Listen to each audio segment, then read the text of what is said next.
Selamat datang di podcast Talk with Young Generation. Kali ini kita mau membahas tentang relationship. Sebelumnya, dalam episode podcast kali ini akan dipandu oleh saya, boleh panggil Rainanda, boleh panggil Sheila, dan ditemani oleh dua kakak rohani. Ada Kak Berni. Halo. Dan ada Kohiram. Halo. Nah, mungkin boleh diceritakan dulu Kak Berni, statusnya apa, sudah menikahkah, punya anak berapa, pekerjaannya apa? Oke, statusnya mohon maaf ya yang single sudah taken nih, udah married Oktober kemarin. Mau. Statusnya calon bapak ya, mungkin sekitar 3 bulan lagi dedeknya akan muncul. Celing. Tiba-tiba. Tiba-tiba. Oke. Kerjanya? Oh ya, saya ngajar anak-anak. Enggak sih, bayi dari usia 3,5 bulan sampai 3 tahun. Gitu. Yeah. Stimulasi perkembangan otak dan fisik anak usia dini. Jadi 3 bulan udah sekolah tuh anak ya. Waduh, PR. Sebenarnya nggak sekolah sih, bilangnya sih bermain. Oh, main. Kalau Kohiram kok statusnya? Status saya sudah menikah, istri 1, anak 2, dua-duanya 1. cewek. Mantap. Kemudian kalau kerja saat ini saya di perusahaan swasta sebagai store manager dan sales manager. Oke. Kayak gitu. Udah ada anaknya? Udah ada. 2. Kalau hidup semua Perempuan. 4. Tapi jangan dibahas di sini. Nanti bahas yang buat Iya. tema-tema selanjutnya. Oke, hari ini kita mau bahas tentang relationship. Sebelumnya kalau kita sering lihat gitu ya di medsos, terutama kalau misalnya Facebook, kalau kita lihat tulisan in a relationship with, pasti konteksnya kan ke dating. Wah, berarti dia lagi berpacaran sama siapa gitu ya. Padahal kan kata relationship artinya bukan cuma dating ya. Kalau menurut Kohiram, relationship itu sebenarnya apa sih maknanya? Relationship itu adalah satu kayak kodrat kita lah sebagai manusia gitu. Dimanapun kita berada, pasti kita akan make contact dengan orang-orang di sekeliling kita. Mungkin kalau tadi itu kan lebih ketika di Facebook atau apa gitu ya, lebih spesifik ke situ. Tapi kalau bagi saya ya dimanapun, tempat kerja, di rumah tangga, di gereja, ya kita pasti akan berhubungan dengan orang-orang sekeliling kita. Jadi gitu. relasi itu luas ya, Luas banget. Nggak cuma tentang dating doang. Iya, itu salah satunya lah. Oke, terus Kak Berni, kalau Kak Berni sendiri memandang relasi itu seharusnya seperti apa sih hubungan itu? Terutama yang sesuai dengan firman Tuhan. Seperti apa sih harusnya orang berelasi itu? Oke, kalau dihubungin dengan firman Tuhan ya, harusnya hubungan yang baik itu ya berdasarkan sama firman Tuhan, nggak melanggar kode-kode atau nggak melanggar firman Tuhan lah. Misalnya kita berhubungan menjadi berkat satu dengan yang lain. Kita berhubungan terus nggak menyakiti satu dengan yang lain. Ini kan secara umum ya. Oh, ini umum dulu. Umum. Kirain udah spesifik. Kalau menyakiti kan bisa kemana tuh? Bisa ke temen, bisa ke rekan kerja juga bisa. Iya. Bisa ke kekasih gitu. Cuma kalau menyakiti, kalau lagi kekasih kayaknya agak kurang ya. Lagi bunga-bunga jadi semuanya tuh enak gitu. Itu awal-awal. Awalnya. Masih biasa dibilang kan cinta itu buta. Nanti melek pas udah nikah. Gitu. Oke, mungkin. Jadi relasi yang baik yang menurut firman Tuhan ya harus sesuai sama firman Tuhan. Berarti harus terbuka tuh dari awal ya, iya. sesuai firman Tuhan. Nah, Kohiram, kenapa sih orang kalau berelasi itu ya, baik berteman, pacaran, bahkan bisnis, itu harus sesuai dengan firman Tuhan tuh kenapa sih kok? Gini, karena kita sebagai manusia itu kan kita punya Alkitab sebagai manual book kita. Dan dalam hidup saya, puji Tuhan, saya selalu belajar untuk hidup sesuai dengan firman Tuhan. Dan ternyata di dalam Alkitab itu sendiri ada firman Tuhan, ada nilai-nilai mengenai hubungan. Seperti misalnya di kitab Pengkhotbah, tali 2 helai tidak akan mudah diputuskan gitu ya. Terus juga sungguh alangkah baiknya, sungguh alangkah indahnya bila saudara seiman hidup dalam kerukunan persatuan. Jadi kenapa kita harus sesuai dengan Alkitab? Karena bagi saya pribadi, Alkitab ini adalah firman Tuhan itu sendiri dan satu pedoman atau misalnya dibilang primbon atau manual book kita yang terbaik. Dan kalau kita mau menjalankan hubungan yang terbaik, kita harus sesuai exactly dengan firman Tuhan. Berarti hubungan akan jadi baik kalau sesuai dengan manual booknya tuh ya. Iya, contekannya jatuh. Nggak apa-apa, contekan. Iya, harus sesuai dengan firman Tuhan. Harus sesuai dengan firman Tuhan. Nah, balik lagi ke Kak Berni. Menurut Kak Berni nih, sekarang kita mulai spesifik ya. Kalau dalam hubungan pertemanan, nilai seperti apa sih yang harus kita bawa dan kita bagikan? Awalnya kan tadi kan kita sebut relationship berdasarkan sama firman Tuhan. Nah, kalau berdasar pada firman Tuhan sendiri itu kan kasih. Jadi yang paling pertama adalah hubungan yang harus dibangun dengan kasih. Hubungan yang harus dibangun dengan kasih.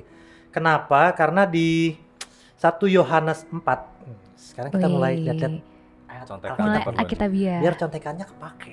Udah disiapin dengan sungguh-sungguh. 1 Yohanes 4 ayat 20. Jikalau seorang berkata aku mengasihi Allah dan ia membenci saudaranya, maka ia adalah pendusta. Karena barang siapa tidak mengasihi saudaranya yang dilihatnya, tidak mungkin mengasihi Allah yang tidak dilihatnya. Jadi sederhananya kalau kita nggak bisa mengasihi sesama kita, teman, keluarga, rekan kerja, kekasih, pasangan hidup, udah pasti kita nggak mengasihi Tuhan, jelas. Karena ini bukan saya ngomong, ini firman Tuhan yang ngomong. Gitu. Jadi jelas, yang pertama kita harus beralaskan dengan kasih. Kemudian nilai-nilai berikutnya adalah kita harus jujur. Jujur. Kayak lagu tuh, kan nggak boleh nyanyi. Jangan. Hampir lepas. Jujur. Kayak Amsal 11 ayat 3 nih, orang yang jujur dipimpin ketulusannya, tetapi pengkhianat dirusak oleh kecurangannya. Jadi ketika kita jujur, kita tulus. Gitu. Ini sekali lagi Alkitab yang bilang nih. Nah, kalau orang yang jujur dipimpin ketulusannya. Ketika kita jujur, kita tulus.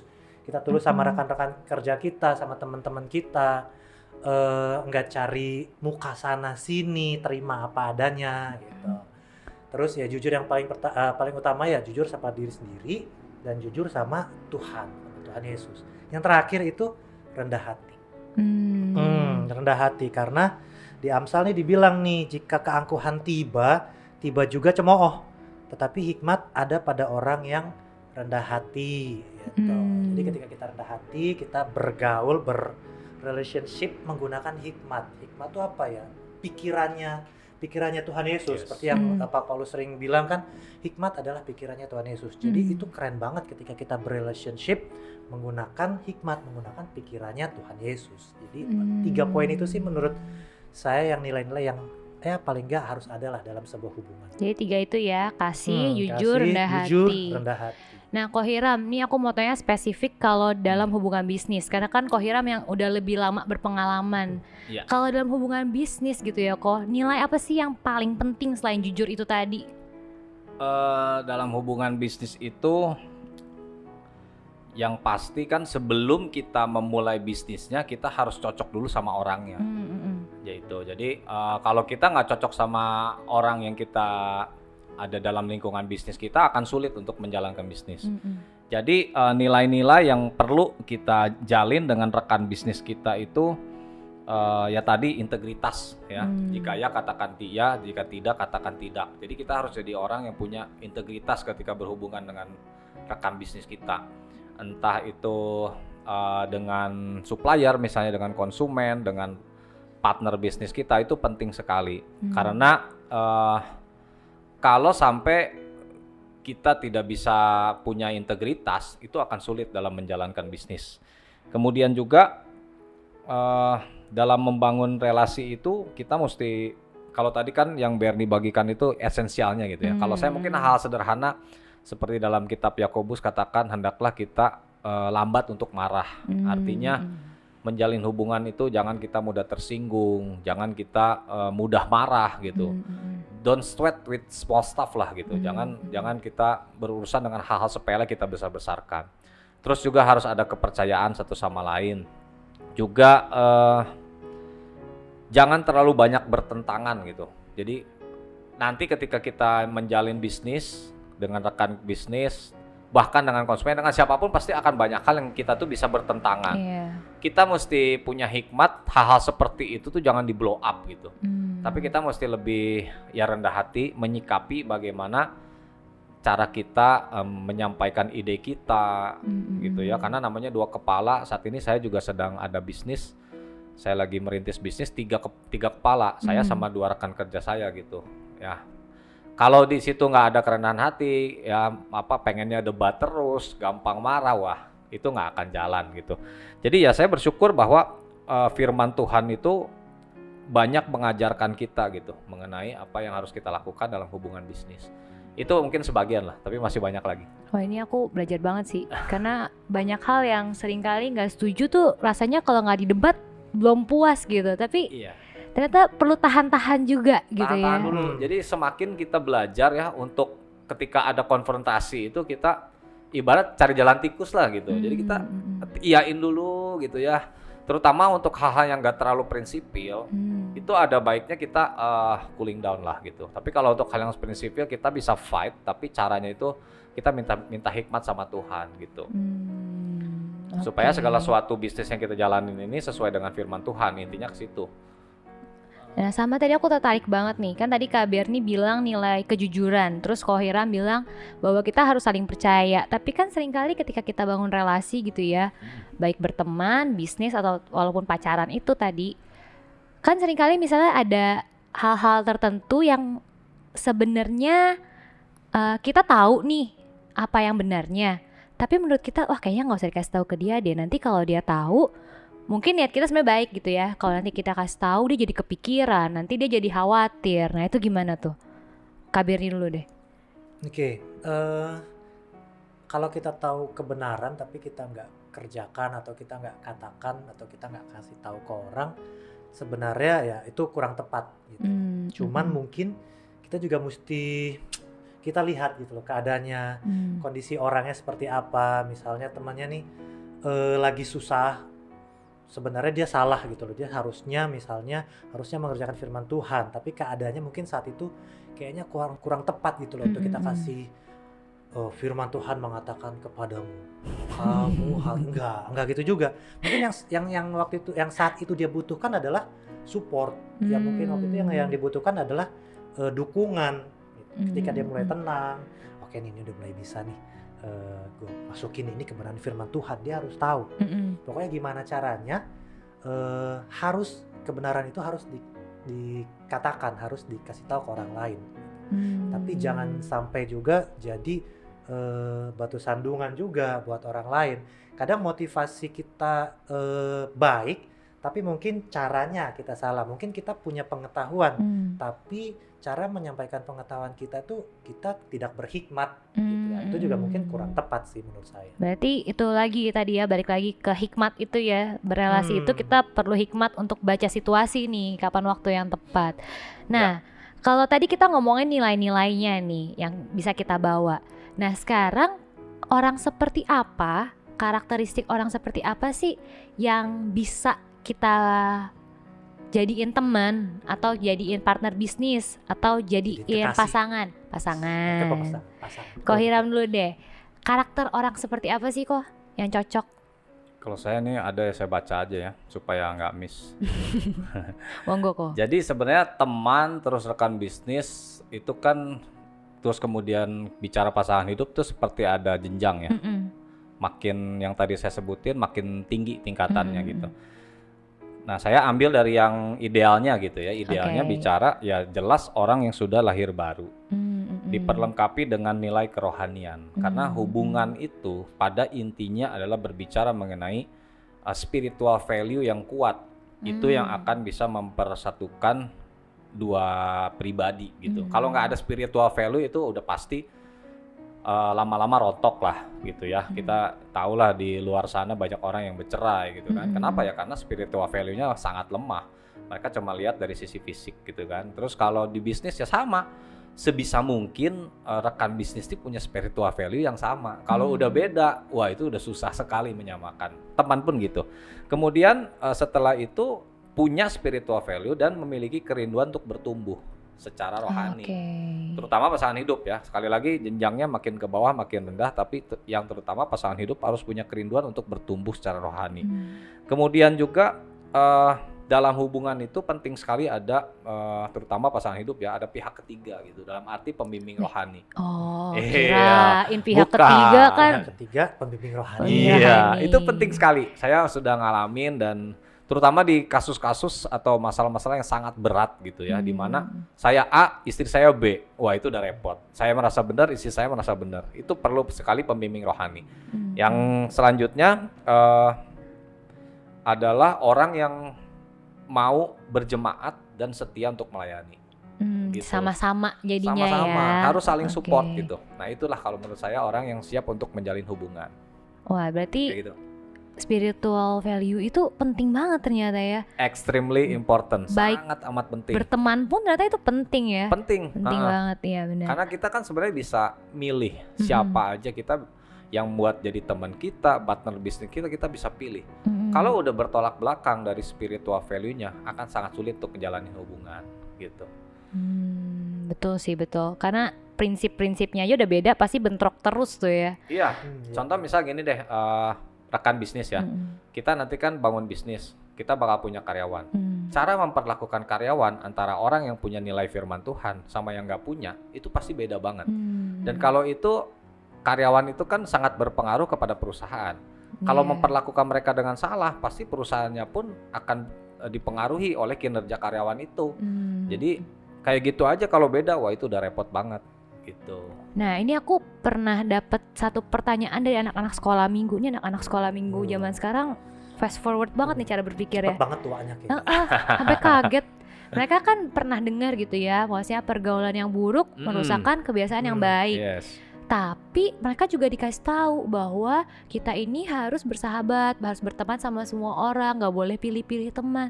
Terus mereka jadi tanya, Ci, katanya kan pergaulan yang buruk merusak kebiasaan yang baik, tapi kita nggak boleh pilih-pilih teman. Terus kalau ada teman aku yang nakal di sekolah, aku harus gimana dong? Wah, ini pertanyaannya rumit ini. Itu anak sekolah minggu atau anak kuliahan gitu? Anak sekolah Sekolah minggu rasa anak kuliahan kayaknya. Sekarang anak-anak 10 tahun Semester berapa itu? cara berpikirnya luar Tapi biasa. bagus itu Iya kritis. sih. Bagus. Gimana tuh Kak Berni? Di firman Tuhan juga bilang kan, jadilah teladan. Jadi sebenarnya dari orang lihat tingkah laku kita aja, kita nggak perlu ngomong Yesus penyelamat, Yesus juru selamat, Yesus juru selamat. Tapi lihat dari tingkah laku Action speak louder than words ya. Action speak louder than words. Jadi ketika mereka lihat, oh nih, ini orang baik banget nih, ini orang nih rendah hati. Oh, misalnya di sekolah nih, oh nih doang nih yang nggak pernah nyontek nih. Gitu. Oh nih doang nih yang nggak pernah ngasih contekan nih. Oh nih kalau duduk paling depan, merhatiin guru gitu. Nggak pernah bikin ribut misalnya di sekolah.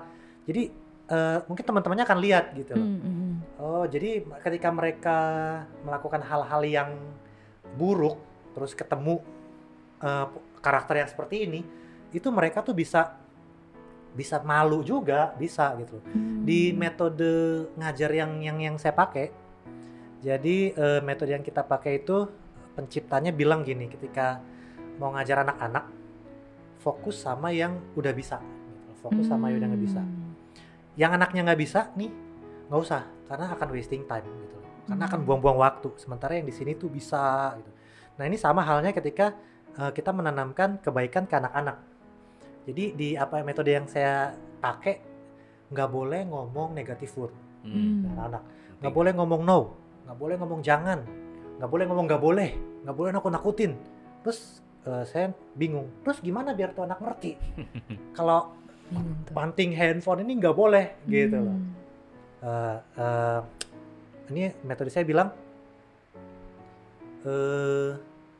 kasih hal yang positif sebanyak mungkin. Kasih hal yang positif sebanyak mungkin gitu. Jadi ketika si anak ini melakukan banyak hal positif, ketika mereka menemukan hal yang negatif, mereka nggak akan ngerjain gitu. Mereka nggak akan ngerjain. Sama seperti yang gini, ketika kita memberikan aura yang positif, contoh yang baik, orang-orang yang sekitar yang biasa melakukan hal-hal yang buruk itu mereka bisa aja malu gitu.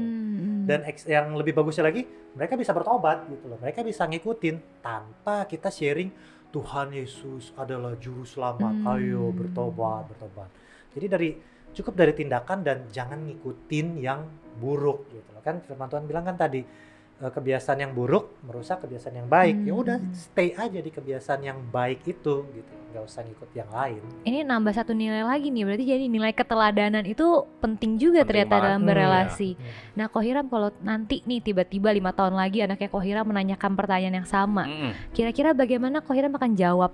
Kalau saya gini, jadi apa yang saya jalani dari pengalaman hidup saya ya, saya sangat selektif dalam menentukan teman, sahabat, rekan bisnis, apalagi pasangan hidup, karena cuma satu. Tentu. Gitu ya.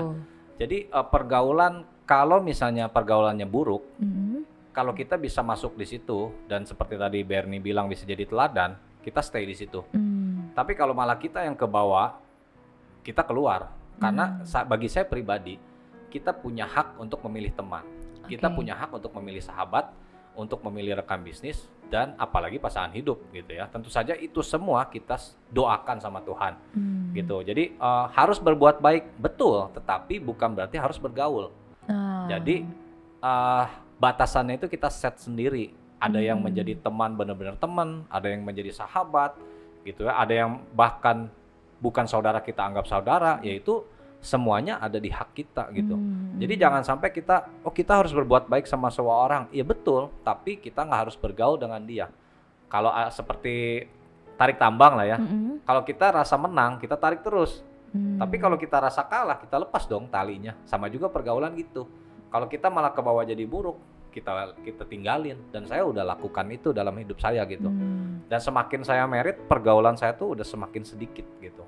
Karena dari pergaulan yang buruk, pasti kita ke bawah sekuat apapun kita, kecuali kalau kita memang diutus Tuhan gitu ya, untuk ke tengah-tengah situ, misalnya jadi teladan, jadi orang yang dipakai Tuhan untuk mempertobatkan mereka, itu pun bisa terjadi. Itu semua kembali lagi kepada kepekaan dan hikmat kita kepada Tuhan. Berarti kita dalam bergaul tuh harus peka, mana yang suara Tuhan, mana yang ego kita gitu ya. Iya.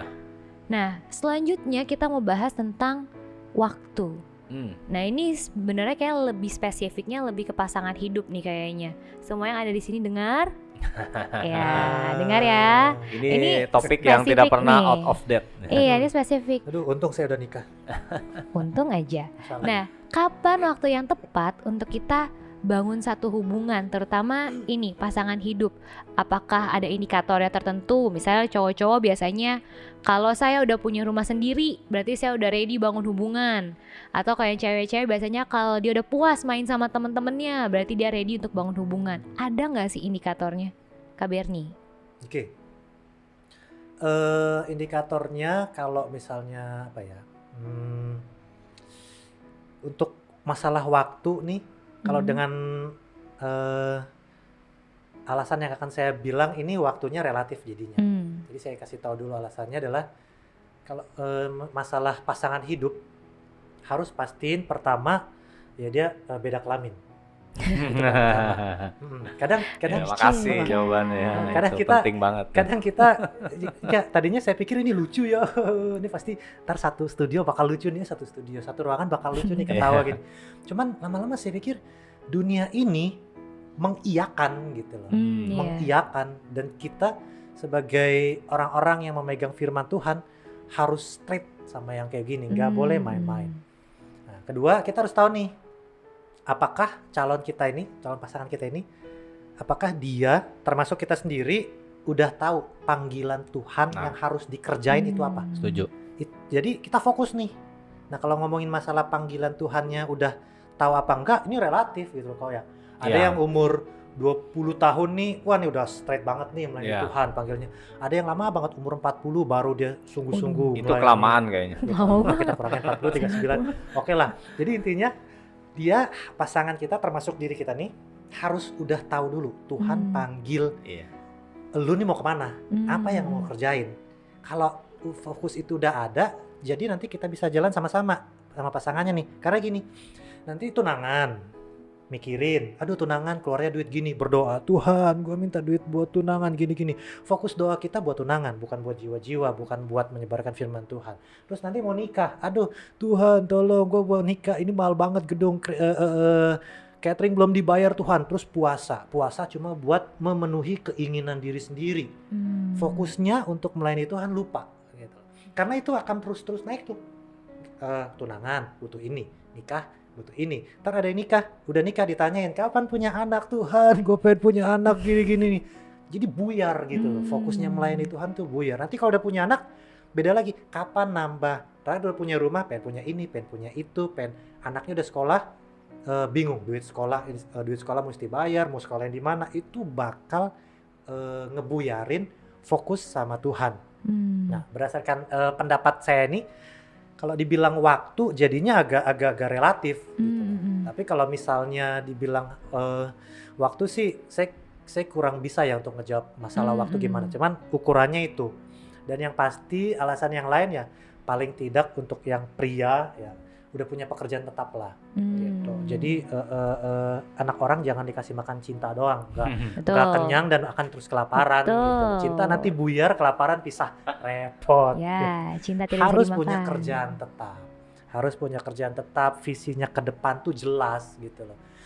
Membangun keluarga, ini keluarga mau dibawa kemana nih? Nanti kalau misalnya dapat kekasih ditanyain, mau pacaran sama gue berapa lama? Kalau cuma pacaran lama-lama enggak deh gitu. Oke, gue mau nikah gini, ntar nikah umur segini, nanti kita punya segini, punya rumah di sini, punya rumah. Itu juga bisa ngebuyarin lagi tuh fokus yang Tuhan udah kasih gitu loh, mau ngerjain. Kalau misalnya pasangannya udah sama-sama ada fokusnya, udah jelas, itu jalannya enak. Pasangan enak gitu loh. Karena mereka sejalan menjadi pasangan, istilahnya kalau ada salah satu hamba Tuhan lah di Instagram yang ngepost banyak banget di Instagram, dia selalu bilang pasangan ilahi, istilahnya dia bilang pasangan ilahi, karena mereka sama-sama menjalankan panggilan Tuhan yang udah ditetapkan gitu loh di mereka, dan mereka jadi saling mendukung satu dengan yang lain, nggak ngurusin hal-hal yang nggak penting lah gitu. Pokoknya sama-sama melayani Tuhan. Oke, Ko Hiram udah pernah masuk di dalam berbagai macam jenis pergaulan nih. Ya, ngomongin ini masih ngomongin waktu nih ya. Ya. Pergaulan kita tuh bisa mempengaruhi waktu-waktu hidup kita nggak sih? Kok maksudnya kayak tadi, misalnya kesiapan seorang kan beda-beda. Pergaulan itu bisa mempengaruhi itu semua nggak sih? Oh jelas dong. Sebenarnya kan bagaimana seseorang itu, kalau saya titik beratkan tadi itu kan di hal rohani ya. Kerohanian tuh pertama tuh dibangun dari rumah dulu, dari orang tua kita. Itu yang paling valuable dan paling berharga. Oleh karena itu saya pun sebagai seorang ayah punya kewajiban untuk memperkenalkan nilai rohani gitu. Nah, kalau bicara soal waktu, saya setuju sama apa yang Bernie bilang, itu relatif. Tapi rasa-rasanya kalau seseorang punya keluarga yang baik dan kemudian punya pergaulan yang baik, ya tentu saja pergaulan yang baik sampai saat ini yang saya bilang tuh ya di gereja. Di mana kita di youth, tergabung di youth ya, kita punya leader yang baik, kita punya sesama saudara rohani yang baik, itu akan mempercepat kematangan rohani kita. Sebaliknya kalau kita bergaul di pergaulan yang misalnya suka clubbing, ya itu yang saya hidupi dulu lah, suka clubbing, suka judi, suka mabuk-mabukan, merokok, begadang dan lain sebagainya, itu akan menghambat bahkan membuat kerohanian, kematangan rohani kita semakin lama. Akhirnya ya makin lama kita dapat pasangan hidup, karena saya toh percaya bahwa seperti tadi Benny bilang, saya setuju ya. Kalau kita udah tahu panggilan kita, panggilan orang kan beda-beda ya. Ada yang jadi hamba Tuhan, ada yang jadi pebisnis, ada yang jadi dokter, guru misalnya dan lain sebagainya. Setelah kerohanian kita matang, baru kita tahu panggilan hidup kita. Kalau misalnya kita membuang-buang waktu dalam pergaulan-pergaulan yang seperti itu, akan semakin lama kita untuk menjadi pribadi yang tanda kutip ya siap untuk dipertemukan Tuhan dengan pasangan hidup kita. Jadi ternyata jadi pergaulan ngaruh banget. Relasi yang satu berkaitan dengan relasi-relasi kita yang lain-lainnya ya. Iya. Bahkan ada satu orang bilang, masa depanmu saya akan tunjukkan kamu masa depanmu, kamu tunjukkan saya pergaulan kamu, katanya. Jadi pergaulan itu sangat berpengaruh terhadap masa depan kita, kerohanian kita, bahkan ya sampai tadi pasangan hidup kita gitu. Oke. Nah tadi kan ini kita ada bahas bahwa ada pergaulan yang buruk gitu ya, relasi yang buruk. Nah kalau kita lihat hari-hari ini nih di sosial media lagi ngetren satu istilah, yaitu toxic relationship. Wih, toxic relationship ini lagi dibahas banyak nih di akun-akun Instagram, apalagi banyak banget postingannya. Nah, toxic relationship itu sebenarnya apa sih? hubungan seperti apa nih bilang toksik gitu? Ko Hiram dulu deh. Kalau saya nggak tahu, tapi saya pernah ngalamin gitu. Bukan tahu, saya udah benar-benar paham apa itu toxic relationship. Itu adalah hubungan yang saling merusak satu sama lain. Karena kan toxic itu kan racun. Racun itu ada yang membunuh secara perlahan-lahan, ada yang membunuh secara instan. Saya pernah, dan bukan pernah, sering lah, waktu saya masih belum dewasa rohani, belum lahir baru, saya hidup dalam pergaulan yang buruk, saya ya mungkin let's say lebih dari 10 kali lah menjalani hubungan yang disebut toxic relationship itu. Artinya apa? Kita saling destruktif satu sama lain, saling merusak satu sama lain, tidak membangun, ingin merasa saya lebih baik daripada dia, ya. Terus kemudian ingin melukai, terus tidak mensupport, arah keduanya semakin buruk, ya. Kalau misalnya sampai putus pengen balas dendam, gimana caranya? Wah, saya ngerti banget yang begitu ya. Cukup meyakinkan ya cara saya ngomong, karena saya dulu seperti itu. Jadi kalau kita sampai putus pun kita pengen bikin balas dendam gitu. Gimana supaya dia tuh menderita. Dan biasanya kayak gitu, karena kita nggak rela, kita minta balikan lagi gitu. Tapi balikan lagi itu dalam rangka apa? Kita tuh sebenarnya ada satu kebencian sama dia gitu. Bukan balikan tuh karena gue sayang, enggak. Gue pengen ngerusak dia, gue pengen ngancurin dia gitu. Itu saking jahatnya gitu ya. Saya bersyukur saya udah bertobat sekarang, saya udah dipercaya Tuhan seorang istri ya. Jadi kalau saya bilang ya seperti itu gitu. Jadi ya ibaratnya boro-boro lah, yang namanya saling lebih dewasa nggak ada. Nggak ada yang namanya makin mikirin masa depan, nggak ada. Pokoknya ya kalau bisa ya gimana caranya buat ngancurin nih orang gitu. Itu toxic relationship yang mungkin kadarnya udah berat gitu ya. Nah Kak Berni, kalau toxic relationship yang tadi Ko Hiram bahas kan nih lebih ke pasangan nih. Kalau dalam pertemanan ada nggak sih toxic relationship itu? Toxic relationship sih pasti ada ya. Pasti ada, dalam hubungan apapun pasti ada. Cuman masalahnya ini kan kembali lagi gitu loh. Kita tadi dari awal kan kita bahas menjalin hubungan yang tepat, yang sesuai dengan firman Tuhan. Jadi sederhananya menurut saya pribadi, ketika itu nggak berdasarkan firman Tuhan, ketika itu nggak memuliakan nama Tuhan, ketika itu kita nggak mengimplementasikan firman Tuhan ke kehidupan dalam sebuah hubungan, itu udah toksik. Yes. Itu udah toksik. Ketika udah mulai kecil aja, itu kita udah mesti hati-hati gitu. Karena itu iblis ngelihat, wah ini kesempatan nih. Dan iblis akan buat nyaman. Dari yang ngelakuin sedikit, lama-lama banyak, lama-lama hidup di dalam toxic relationship. Gitu. Jadi menurut saya adalah udah mulai nggak melakukan firman Tuhan aja, itu udah toxic. Gitu. Merugikan satu dengan ini yang awalnya lain. Nih, awalnya pertamanya. Ujung-ujungnya kayak yang tadi saya bilang. Dasarnya dari lama-lama sini. kesana tuh. Iya, ngeri. Iya. Ngeri banget, karena ya pernah ngalamin juga kayak gitu toxic. Awal-awalnya sih kayak biasa aja gitu loh. Biasa aja lah, Tuhan baik, nanti minta ampun lah. Ntar sate, minta ampun Tuhan. Tapi siang ngerjain lagi. Gitu. Ntar doa malam, Tuhan ampun. Besok kan ngerjain lagi. Toksiknya ini lama-lama dari satu titik, lama-lama nguasain tubuh. Lama-lama nguasain pikiran. Dan itu nanti ya kemana-mana. Dan itu bahaya dalam pergaulan kita, dimanapun dengan siapapun, itu bahaya banget. Oke, nah kalau tadi kan kalau Ko Hiram bilang salah satu indikator hubungan yang sehat itu adalah ketika kita saling membangun gitu ya. Betul. Nah, kalau toxic relationship tadi kan ada indikasi bahwa ini merusak. Nah, bagaimana dengan hubungan yang gini? Ngerusak sih enggak, tapi membangun juga enggak. Ya gitu-gitu aja, baik berteman, maksudnya kita temenan dari dulu, ya udah kita gini-gini aja, tiap hari main game aja, gak ada kemajuan. Tapi juga gak ngerusak-ngerusak amat sih, cuma main game doang kan, gitu. Itu gimana tuh Ko? Firman Tuhan tuh kan bilang, jangan kau song-song kuku. Yeah. Lu mau dingin atau mau panas. Jadi sebenarnya opsinya tuh ada di kita gitu. Pasti dalam hidup itu ada pilihan.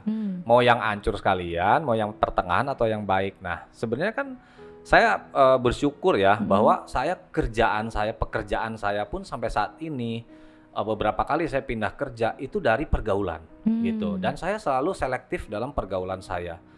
Ketika pergaulan ini kayaknya wah ini jelek, ya udah saya tinggalin gitu aja. Dan saya bukan tipe orang yang ada tuh kadang-kadang yang ngerasa nggak enak gitu ya. Ih, gue mau ninggalin dia sebagai teman gue nggak enak. Gue mau ninggalin dia sebagai sahabat gue. Kalau saya nggak. Bahkan saya pernah itu ngalamin satu orang yang bisa dibilang tuh awal pertobatan saya dia bimbing saya. Tapi di satu titik saya merasa ada di stuck gitu.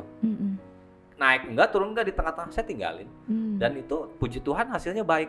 Nah, ketika saya menemukan pergaulan-pergaulan yang baik yang bisa mensupport saya terutama di youth ya, itu ya saya stay di situ. Jadi saya nggak mau yang tengah-tengah, saya nggak mau yang bawah, saya mau yang atas. Pasti itu ada kalau kita doa, kita selektif minta sama Tuhan, pasti itu ada. Berarti yang di tengah-tengah itu berbahaya juga ternyata. Berbahaya, lebih baik kita cari yang bikin kita grow aja lah. Oke, nah kan ini dua-duanya pernah punya pengalaman ada di dalam toxic relationship. Nah, cara melepaskan dirinya gimana sih kalau udah terjebak di situ, Kak Bernie? Oke, harus pilih gitu, dan harus pilih dan harus tegas.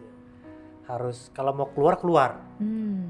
Kalau misalnya udah tahu firman Tuhan, tapi kok lu stay di toxic relationship gitu, itu aneh. Artinya cuma sekedar tahu tapi kita nggak ngerjain firman Tuhan. Kalau itu salah, ya katakan itu salah sama temen. Inang saya sering banget ngingetin saya gini, mendingan lu masuk surga sendirian daripada lu masuk neraka rame-rame. Iya bener. Atau berdua Iya, sama pacar lu. berdua sama pacar gitu. Karena gini loh, makin kesini nih dunia makin kejam, orang makin cinta diri sendiri. Mereka bisa dengan gampang bilang kayak, lu so suci gitu, lu ngapain lu doa gitu, udah jalan sama kita. Nah di situ kita harus berani bilang gitu loh, kita harus menentukan posisi kita di mana. Kalau kita tahu kita ini ciptaan Tuhan, kita udah tahu balik tadi panggilan kita, minimal kita tahu kita harus jadi teladan buat yang lain. Jadi kalau kita udah tahu nih kita mesti ngapain, ketemu hal yang bertentangan, logikanya harusnya sih ya nggak mau ikutan, harusnya ya dia tinggalin jauh-jauh, nggak mau, jangan langsung terus lu ngapain lu mau gereja, lu nggak gaul sama kita lu, aduh gereja minggu depan deh, besok yaudah ngikut hari ini sama teman-teman gitu. Kan kita nggak tahu lagi ngikut teman-teman ketabrak mati, nggak tahu kan, tuh sayang banget tuh, harusnya bisa kesempatan bisa masuk surga karena ikut ibadah, tapi tiba-tiba hari itu selesai. Kita nggak tahu kapan kita selesai. Jadi karena kita nggak tahu kapan kita selesai hidupnya, jadi perbuatlah yang bukan baik ya, benar, kebenaran firman Tuhan. Udah toksik tinggalin, udah biarin aja, nggak ditemenin kayak biarin. Lebih baik ditinggalin manusia karena kita melakukan kebenaran firman Tuhan, daripada nanti di penghakiman terakhir Tuhan bilang sama kita, pergilah engkau hai pembuat kejahatan, aku tidak mengenal engkau. Itu ngeri banget. Ini ngomongin itu aja merinding gitu loh.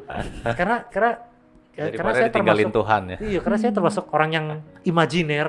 Jadi ngomong ini yang imajinasinya sambil ngebayangin. Iya, bagus. Datang tiba-tiba kucuk di antrian, aku tidak mengenal kau pembuat kejahatan. Padahal pelayanan tiap hari, ikut doa pagi rajin, ke gereja paling datang paling awal, pulang paling akhir. Tapi terjebak dalam toksik. Kan itu sayang banget. Itu ngeri.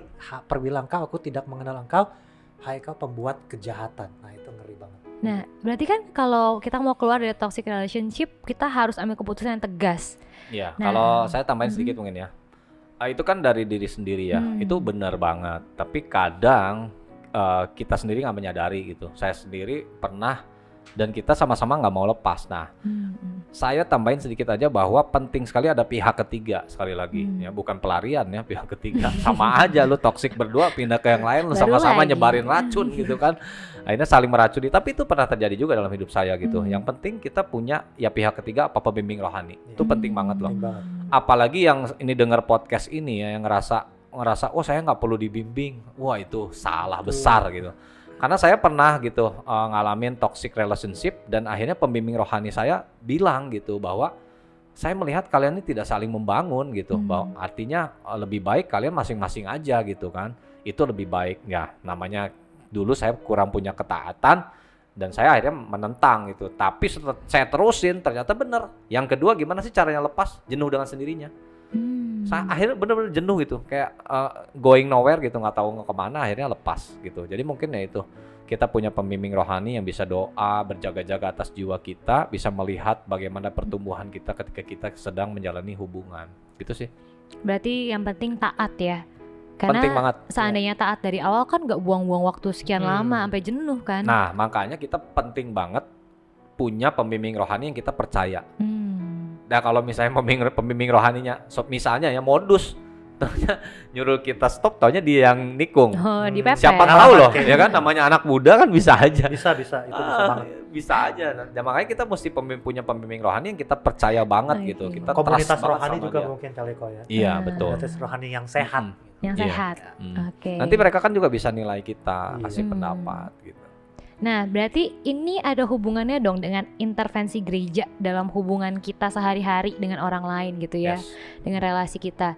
Nah, menurut Ko Hiram dan Kak Berni, boleh gak sih sebenarnya gereja intervensi, dan kalau boleh, sejauh mana intervensinya? Kak Berni dulu deh. Oke, kalau pakai kata intervensi itu apa ya? Kesannya kayak ikut campur. Ya kalau misalnya pribadinya sendiri mengizinkan, ya nggak jadi masalah gitu. Tapi kalau menurut saya mungkin lebih kepada gereja berfungsi sebagaimana dia seharusnya gitu.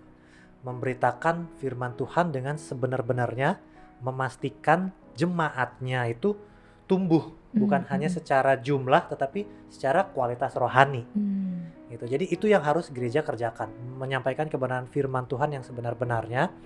Jadi kadang gereja nggak perlu tanda kutip tadi intervensi jadi penengah atau apa, kalau gereja bisa memastikan jemaatnya itu tumbuh secara rohani dengan baik dan benar gitu. Jadi kalau misalnya mau intervensi ya itu mungkin kebijakan gereja kan beda-beda ya. Atau misalnya gereja nih dalam arti apa nih, kalau misalnya gereja nih komunitas kita nih, nah itu mungkin sah-sah aja di komsel atau di ibadah rumah-rumah kita saling bercerita, harus yang sehat ya. Karena kan kita saling bercerita, nanti temannya saling bercerita, nanti temannya saling bercerita, itu nggak sehat gitu.